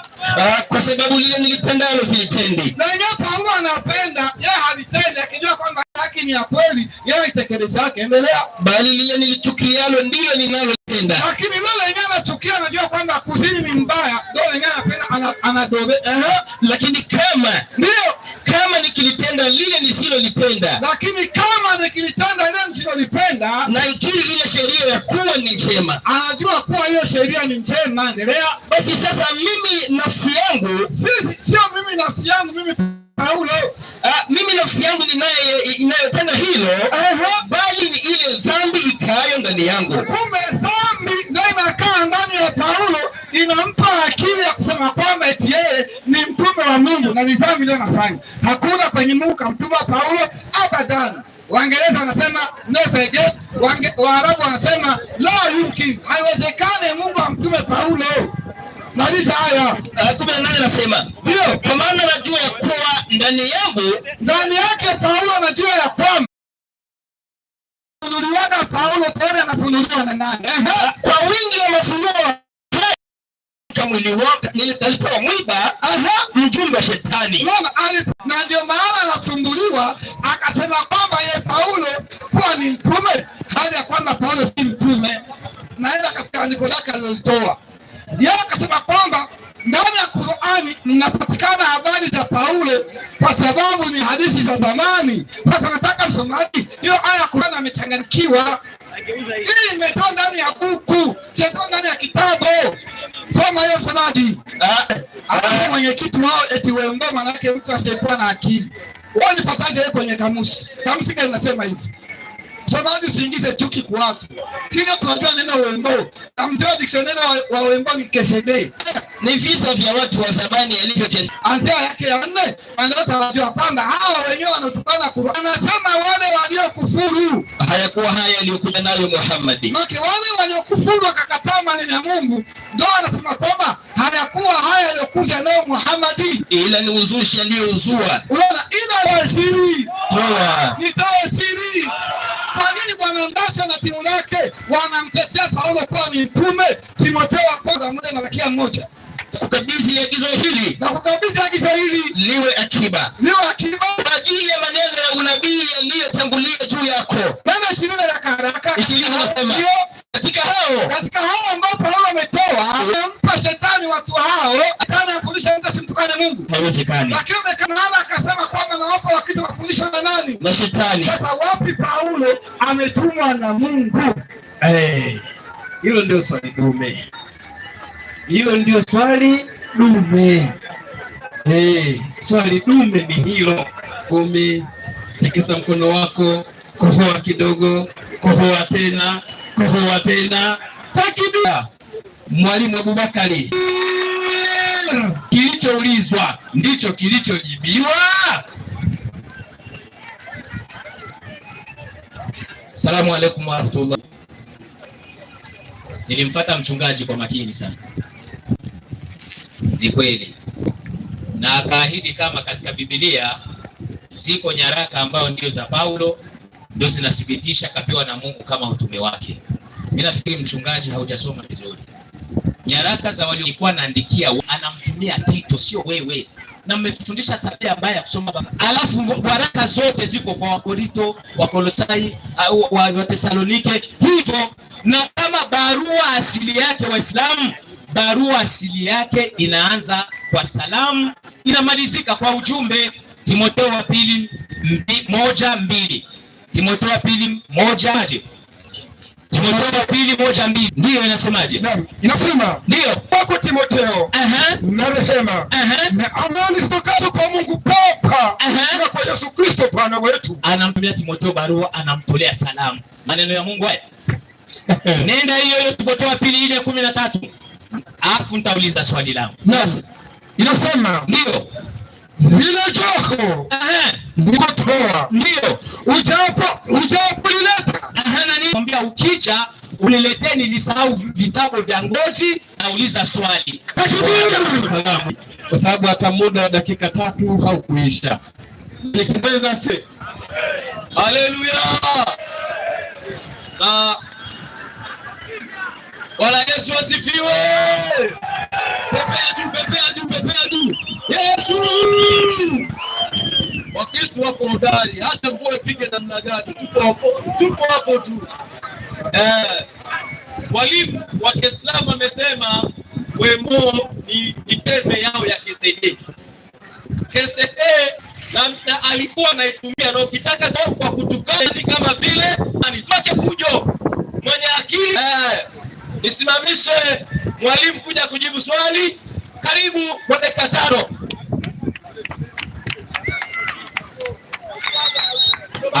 Kwanza wale ambao wameuliza swali maji, tulisoma Minhaji Muslim, si ndio? Ndio. Na ikasema Mungu alipea mitume vitabu na wengine akawapa nyaraka, si ndio? Nikauliza sasa, katika mitume ya Waislamu ni mtume yupi aliyepewa nyaraka? Huyo anaitwa Abubakari anakuja kutuambia, maana hapa tumesoma kitabu. Soma hiyo. Inasemaje? Waislamu anaviamini vitabu vyote alivyoteremsha Allah na baadhi ya nyaraka alizowapa mitume wake. Sasa katika Petro wa pili tumeona 3:15 Paulo amepewa nini? Nyaraka. Na kuna mitume walipewa nini? Ni nabii yupi mwingine munaye mkubali ana nyaraka, mnamkataa Paulo aliye na nyaraka? John Mtola ni kwamba wanasema katika Paulo katika nyaraka zake anaandika kitabu cha Timotheo, anamwandikia Timotheo, anamwandikia Tito. Kwa hivyo kitabu cha nyaraka, barua kwa Tito. Sasa hivi nikiwauliza nyinyi Waislamu, hii Qur'ani iko na sura ya bubu, tutaunda vipi? Mwalimu, pia katika Qur'ani mna barua ya Suleimani. Katika sura ya pili, katika sura ya pili ya Qur'ani ndio inaitwa sura ya ng'ombe, sura Al-Baqara, sura ya ng'ombe. Maana yake sura ya nini? Ya ng'ombe wa manjano. Tutaenda kuuliza ng'ombe. Sasa ile ni kwani. Sasa Maja vile ilivyokuwa. Alafu huyu anasema ate Petro anaambiwa rudi nyuma yangu shetani. Katika Qur'ani tafsiri ya Mayunga ukurasa wa 703 inasema riwaya ya Abu Huraira inayoweka mazingira ya kukubalisha kuwa Mtume Muhammad alikuwa ana shetani tangu alipozaliwa. Muhammad alikuwa na shetani tangu alipozaliwa. Alipozaliwa. Lakini Petro katika 16:21 ndio anaambiwa na Yesu. Tangu wakati huo Yesu alianza kuonya wanafunzi wake kwamba mmempasa kwenda Yerusalemu kupata mateso mengi kwa wazee na wakuu wa makuhani na waandishi na kuuawa na siku ya tatu kufufuka. Twende shetani akasema Yesu atakufa. Yaani wanasema Yesu atakufa. Uislamu. Wanasema Yesu atakufa. Ndio wanashetani. Uislamu rudi nyuma yetu na shetani. Wana shetani ndani. Sasa kile kitu mbaya katika mada ya leo, msomaji, mwalimu, Galatia 1:1. Wagalatia 1:1. Wagalatia 1:1. Katika ile Ibn Kabiri wamesema watu wangapi? Watatu. Wamesema watu wawili pale. Ndio. Wamesema watu wawili. Wakasema mmoja. Lakini katika Qur'ani inasema walitumwa wawili. Alafu wakatumwa mwingine baadaye. Kwa nini huyo baadaye hamkusoma? Sasa kama ni tunasoma msomaji, hebu soma huyo watatu anaitwaje? Kwanza amesema uongo, mimi sikusema Paulo. Wewe watatu. Wale huyo watatu. Mwalimu anadanganya watu. Mwalimu anadanganya kusema. Wa inna madinatu Antiokia. Na mtu mwenyewe ulikuwa ni Antiokia. Mtu ulikuwa ni Antiokia. Kitabu hiki someni. Walikuwa wapi? Ulikuwa Antiokia. Kama huyo msomaji wao pale. Chukua pale msome. Unakuja kusoma hapo ukipita kwa meza. Chukueni msome. Galatia 1:1. Galatia 1:1. Ndio. Wao mtume. Wasema huyo watatu. Kama wao ni mitume, wasema huyo watatu. Ndio hiyo Qur'ani hapo. Someni watatu. Maliza haya. Galatia 1:1. Paulo mtume, si mtume wa wanadamu. Wala kutumwa na wanadamu. Bali na Yesu Kristo. Atana nani? Bali na Yesu Kristo. Na Mungu Baba aliyemfunulia kutoka kwa wafu. Paulo ametumwa na nani? Na Mungu. Ametumwa na nani? Na Yesu Kristo. Ili Paulo mtume amepewa nyaraka. Na kulingana na Uislamu kuna mtume walipewa nyaraka. Ndio hiyo tunaweza kujibu.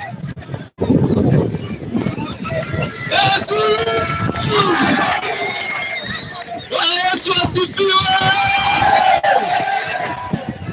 Haya, ndio walimu wao. Unaona? Hawaunde vitu papa. Inaenda sawa sawa. Usikule muda sana. Leo ni maswali na majibu. Ungali. Hapa leo pitachimbika. Ungali maswali na majibu leo. Nite mwenye kiti Waislamu takbir.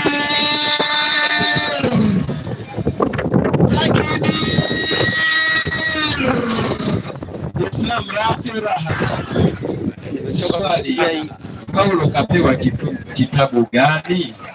Majibu, Paulo hakupewa kitabu bali kapewa nyaraka. Mwalimu, panda pale juu.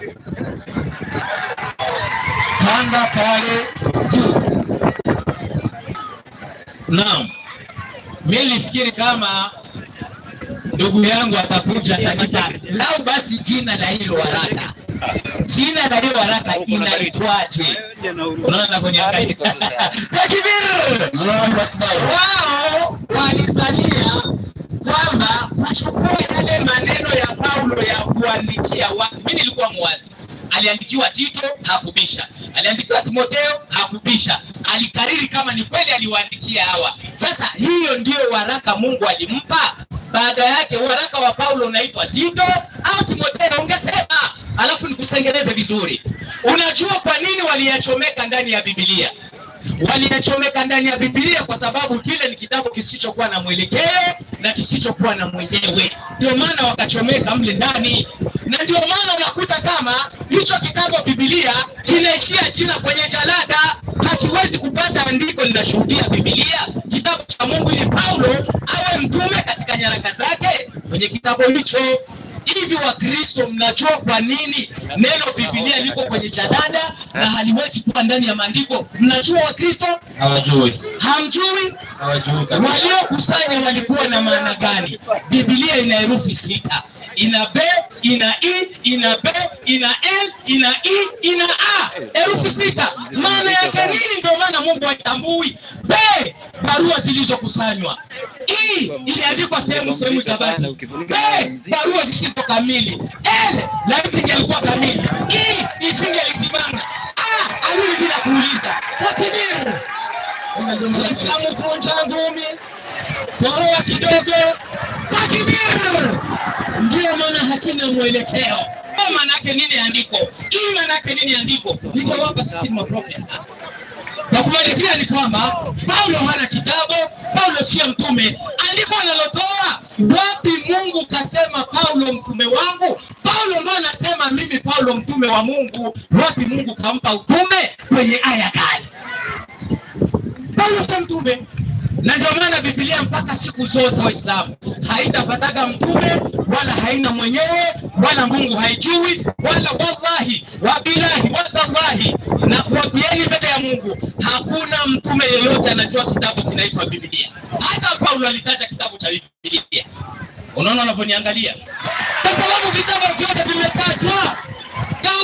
Taurati ilitajwa ndani ya Biblia mara 140. Zaburi ilitajwa mara 21 ndani ya Biblia. Injili ilitajwa mara 40 ndani ya Biblia. Biblia ilitajwa mara ngapi? Msiangalie mtoa majibu. Waislamu kunja ngumi. Bahoa kidogo. Takbir. Daktari anasema mzee ana balaa kweli. Na balaa kweli. Na ndio maana mimi naangalia viwango viko chini, siwezi kuendelea kuongea. Asalamu alaykum wa rahmatullahi wa barakatuh. Wa alaykum salaam wa rahmatullahi wa barakatuh. Naam. Waislamu takbir. Takbir. Kuna ndugu yangu mmoja kule ananyosha mkono utafikiri La ilaha illa Allah. Mwadhiri wangu ilikuwa afanye summary katika swali lake dakika 5. Lakini ametumia dakika 2 na dakika na sekunde 48 nia na madhumuni maswali ya mengi. Nikimweza karibu swali hapa. Sijui uulize wewe jibu. Unaweza? Uweze hiyo kwa mwalimu. Bwana Yesu asifiwe. Eza mtiko mzee swali mpaka maisha yake yote mpaka na wajukuu hawatapata jibu. Panda tu hapo. Mimi na wewe panda tu hapo uulize. Hii kompyuta hii. Panda hapo. Nataka Yesu asifiwe. Leo sasa hivi panda. Mada hii. Hapa. Haya, mimi niko tayari. Kesho ndao unaendelea kama hujui. Muombe ndacha wewe uulize mimi nijibu hapa. Nakutangazia kesho mhadhara unaendelea. Karibisha mwalimu. Bwana Yesu asifiwe. Pepea kidogo, pepea kidogo. Yesu! Ukweli umefika. Ukweli? Wakatae waitike ukweli? Kuitika kweli jukwani jamani ni tatizo, ni balaa. Ukweli umefika tu. Nisimamishe mwalimu. Hakuja kutoa swali. Pia na maswali Nyiragongo huyu.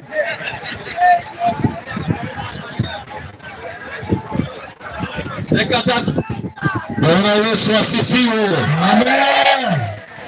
Jamani, miongoni mwa walimu ambao wako Bukavu, siwezi hesabia shehe mwenyewe anashuka hapa bila andiko. Biblia ina herufi 6. Ulitoa andiko wapi? Tafadhali mwalimu. Tafadhali mwalimu. Asante, ndio ndio kwenye swali. Subiri. Mdahalo ni wa nini? Karibia. Sawa. Asante mwenyekiti. Hakuna kutukana mtu kwa sababu mdahalo wetu ni wa nini? Wa amani. Sawa. Leta swali. Asante sana. Wenyekiti wameelewa. Nisomee hadithi ya Lulu al-Mardan. Hadithi ya 1708. Nisomee 1 Bwana maiki huku kwa msomaji. Bwana maiki nzuri. Chukua maiki kwanza.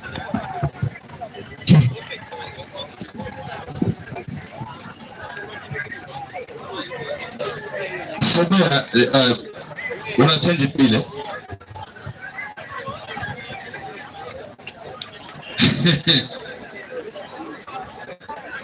Hapa ndatonga swali natamba na dakika zangu. Hadithi ya Msaji Udhme. Na msijifanye mko nasoma mtasikiliza swali langu. Soma. Kutoka kwa Mtume SAW anasema nini? Wallahi mtafuata njia zao waliokuwa kabla yenu. Inatoka kwa nani? Ile hadithi inatoka kwa Mtume, si vile? Ndio. Twende.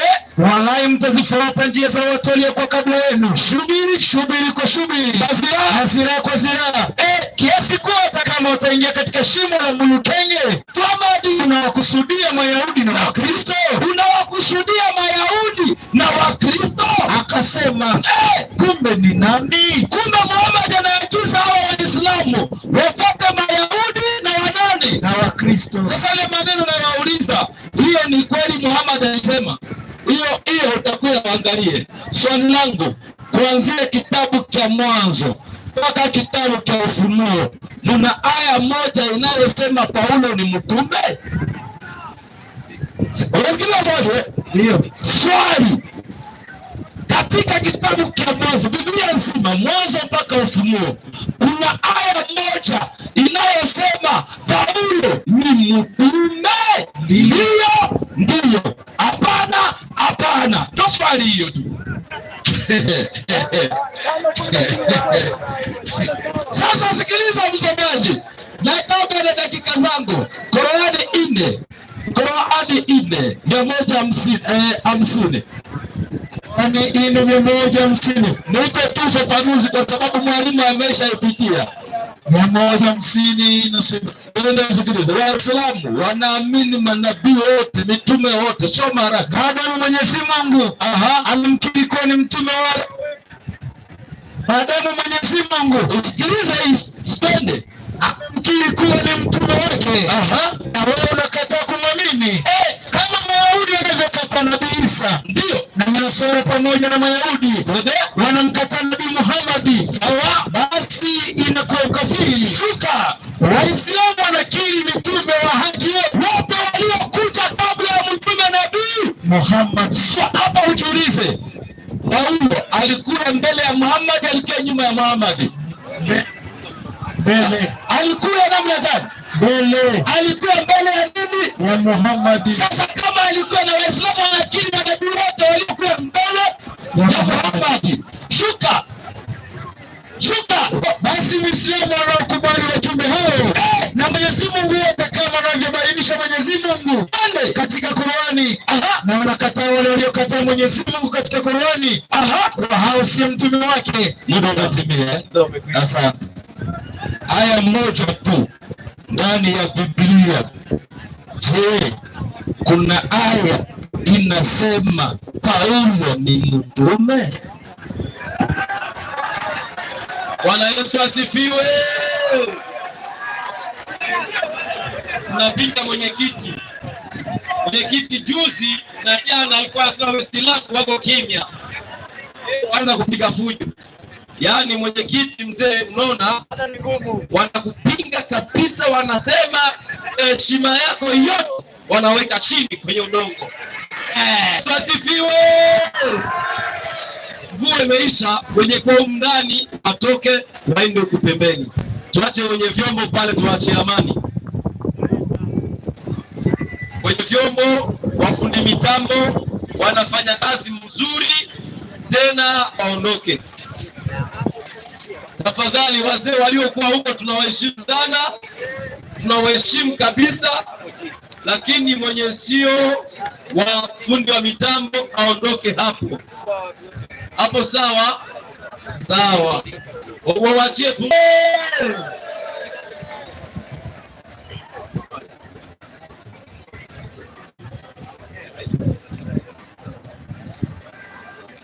Waislamu takbir.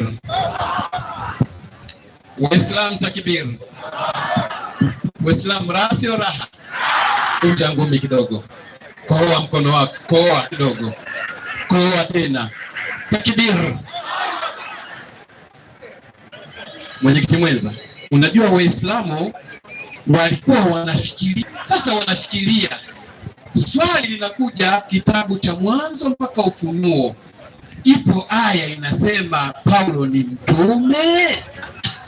Sasa ndio Waislamu wakawa vipi? Au muuliza swali kisha vurugwa. Swali Mwanzo mpaka Ufunuo, ipo aya inayosema Paulo ni mtume. Yaani hata mimi nilizaliwa kwenye Kiswahili napata shida hapa. Yaani napata tabu, lakini kwa sababu limeulizwa hivyo, mwalimu anakuja kujibu Isihaka. Ndio limeulizwa, nitafanyaje? Maana mimi hata Mswahili najua Kiswahili limenivuruga. Takiri! Mwalimu Isihaka. Mimi siwezi kufanya neno mwenyewe. Yesu anasema mimi Yesu siwezi kufanya neno mwenyewe Kama ninavyohukumu. kama nisikiavyo ndivyo ninavyo.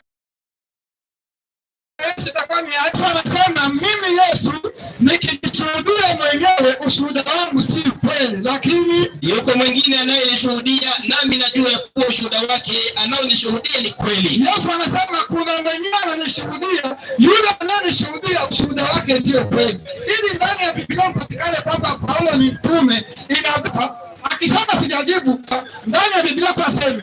Lakini kama Paulo mwenyewe atajisemea kwa maneno yake atakuwa ni uongo. Inabidi Mungu aseme au Yesu aseme Paulo wewe ni mtume. Hapa narudi katika andiko lake alilitoa la Qur'ani sura ya 4 aya yake 150. Waislamu sikieni kizaza. Na yule hapa amekosea aya 150 hadi 151. 150. Ndio. Hakika wale wanaomkanusha Mwenyezi Mungu na mtume wake. Wale wanaokanusha Mwenyezi Mungu na mtume wake na wanataka kutenga baina ya Mwenyezi Mungu na mtume wake. Wanataka kutenganisha baina ya Mwenyezi Mungu na mtume wake. Kwa kusema, wengi tunawaamini kutoa. Kama utakataa mtume inabidi uwe na kigezo. Kama utakubali mtume lazima uwe na kigezo. Nipe maelezo ya aya. Maelezo yake yanasema, ndio. Madamu Mwenyezi Mungu amemkiri kuwa ni mtume wake na wewe ukakataa kumwamini. Kila kitu kama Mungu anakiri kwamba huyu ni mtume wangu, kisha wewe binadamu ukakataa. Kama anapewa ruhusa kufikisha kwa hakimu. Maana huyo mtume kutaka akubaliwe inabidi Mungu ndio akiri kwamba huyu ni mtume wangu. Maana kama Paulo itaonekana aya kwamba ni mtume inabidi nani akiri? Mwenyezi Mungu. Kwa hiyo kama atoe aya Mungu anakiri. Haraka haraka ya hadithi alisoma. Inasema hivi. Hiyo hadithi inasema. Ndio. Hadithi ya Abu Sa'id al-Khudri. Ndio. Radhiallahu anhu kutoka kwa Mtume sallallahu alaihi wasallam amesema, anasema mtazifuata njia za waliokuwa kabla yenu. Maana mtume anapa asema kwamba wallahi mtazifuata mila za waliokuwa kabla yenu. Subiri kwa subiri na dhiraa kwa dhiraa. Subiri kwa subiri, dhiraa kwa dhiraa, hatua kwa hatua. Kiasi kuwa hata kama wataingia katika shimo. Kwamba kwanza mtume alijopana hao watu mkiwafuata dhiraa kwa dhiraa, wakiingia motoni nani mnaingia motoni? Hivi kuna mtu ana haja kwenda motoni? Hakuna. Maana mtume anatofisha hao watu mkiwafuata mtenda nao motoni maisha. Tukasema ndio mtume wa Mwenyezi Mungu. Mtume wa Mwenyezi Mungu. Unakusudia Mayahudi na Manaswara? Akasema kumbe nani? Unaona kumbe mtume alijokwamba Mayahudi na Manaswara wataenda wapi? Motoni. Ndio tutazalia tukiwapata tutamka nao wapi? Motoni. Ili tusende motoni kumbe tusiwafuate nani? Mayahudi na Manaswara. Qur'ani 2:20. Napona. Mimi ni mwadilifu na Waislamu kazi yetu ni uadilifu. Ama sio Waislamu? Ndio hivyo. Kwanza mwalimu wewe umepata shida sana. Yaani umekwenda. Alafu niwakumbushe. Mada yetu haiko kwa Muhammadi. Mada yetu haipo kwa Muhammadi. Sasa mimi yuko peponi. Leo sio mada yake. Saizi yuko peponi anakunywa supu kule na Nabii Isa.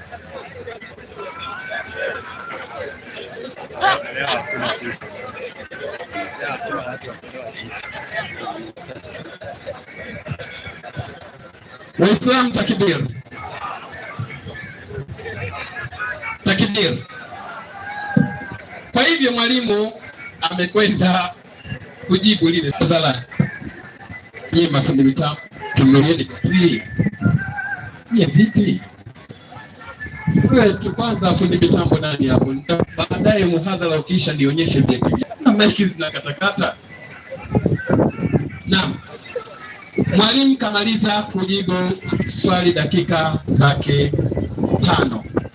Naamini sasa hivi kuna summary ya mwalimu ambaye aliyeuliza swali. Si ndio hivyo? Nimpe mwenyekiti mwenza na mkumbusha tu mwenyekiti mwenza. Leo mada yetu sio Muhammad. Leo mada yetu, je, Paulo ni mtume wa Mungu? Tungecheza hapo. Muhammad kaenda Muhammad saizi anakunywa supu na Yesu, supu ya mbuzi. Uko peponi. Peponi. Kama utaki Yesu anakunywa mbuzi peponi, sema. Kama utaki Yesu anakunywa mbuzi, supu ya mbuzi peponi, sema. Sumona hayupo. Waipeweza. Anasema Yesu anakunywa supu ya nguruwe peponi. Wewe unamchokoza Ndacha wewe. Unamchokoza? Wewe chokole atakulipua sasa hivi hapa. Mwenyekiti mwenza, tumpandishe mwalimu ili asamalize swali lake. Bwana Yesu asifiwe. Amen. Bwana Yesu asifiwe. Amina. Kusema mimi sio ndio kusikilika. Yesu anakunya mbuzi. Hii balaa. Basi mwenye akili ameelewa hii balaa. Tuweze kumsimamisha mwalimu aweze kuja kusummarize kwa dakika 5.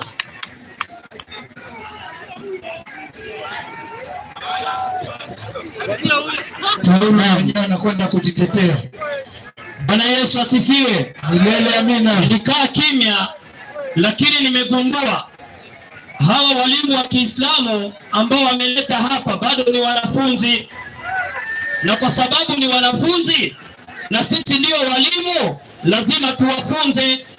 Shahidi mmoja asimwinukie mtu awaye ushuhudie kwa uongo wote, umshuhudie kwa uovu wote, wala kosa yoyote, katika makosa kosa yoyote. Safi. Jambo lithibitishwe kwa vinywa vya mashahidi wawili au watatu. Ili kumbe jambo liwe la kweli lazima kuwe mashahidi wangapi? Wawili au watatu. Mwalimu aliyetoka hapa aliuliza swali ndogo. Kuanzia Biblia kitabu cha Mwanzo hadi mwalimu wa Kiislamu hakusikia na alikuwa na hamu ya maiki kuliko ajibu, akakuja amejishuhudia. Sasa wewe Paulo ulijishuhudia ama kuna walio kushuhudia? 9:15 kitabu cha Matendo ya Mitume. 9:15 nitakupea watatu, kisha baadaye nidunge sindano msumari ya incha 5 haitoki ngo. Soma 9:15 Matendo ya Mitume. Ndio. Lakini Bwana akamwambia nenda tu. Maana huyu Paulo ni chombo kiteule kwangu. Ni chombo kiteule wapi? Mtu wa kwanza anashuhudia Paulo ni chombo kiteule wapi?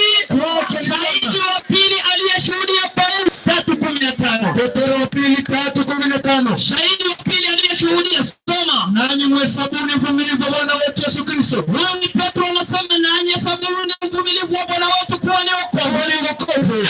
Kama vile ndugu yetu mpenzi Paulo, ndugu yetu mpenzi pazake zote, ndio akisema humo habari za mambo hayo katika nyaraka hizo ya mambo magumu ambayo dunia mtu ni nani na aliposhuhudiwa kuwa ni mtume. Je, wewe Paulo unaposema wewe mwenyewe ni mtume, na swali waliouliza, je wewe ni mtume?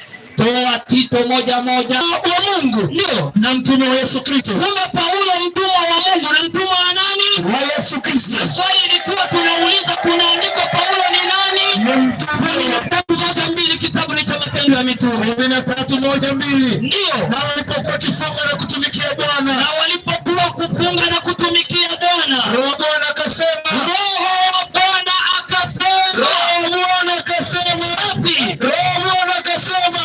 nitengeni Barnaba na Saulo. Nitengeni Barnaba na Saulo kwa kazi ile ambayo niliyowaitia. Kwa kazi ile niliyofanya nini? Niliyowaitia. Sasa huyu mwalimu wa Kiislamu kitu alichojua, akataka mwalimu wa Kiislamu wa Kikristo aliyekuja hapa alikuuliza list. Wapi katika list Paulo si mtume? Na mimi mwenyekiti ninaweka challenge kuanzia Qur'ani suratul Fatiha mpaka suratul Nasi, Qur'ani iliyo na sura 114, iliyo na juzuu 30, iliyo na aya 6236. Nipeeni asema Paulo sisi hapo sasa. Hata muungane, nimeona hadi mufti wenu hapo kwa gari, hadi mufti mumulete atupee aya moja. Paulo si nani? Si mtume. Barikiwe mwalimu.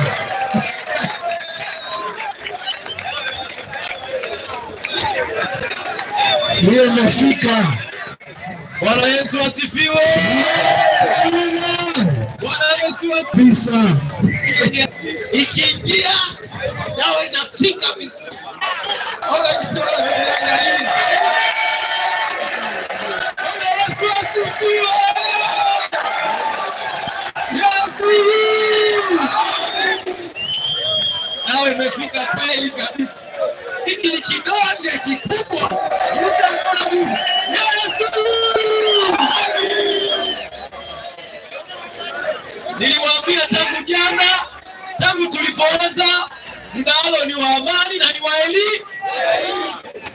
Hakuna kutukanana, hakuna matusi, lakini polepole waakili wafanya nini? Unaamua utabaki au utakwenda.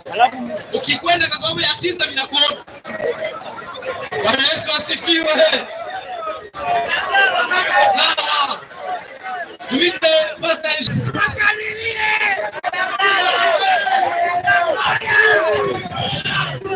Bwana Yesu asifiwe. Tafadhali tulinde hekima yetu ya Ukristo. Tukipoteza utaratibu wetu wa Kikristo ni makosa sana, si ndio hivyo? Tukae kimya, mkutano kwa nini? Uishe kwa nini?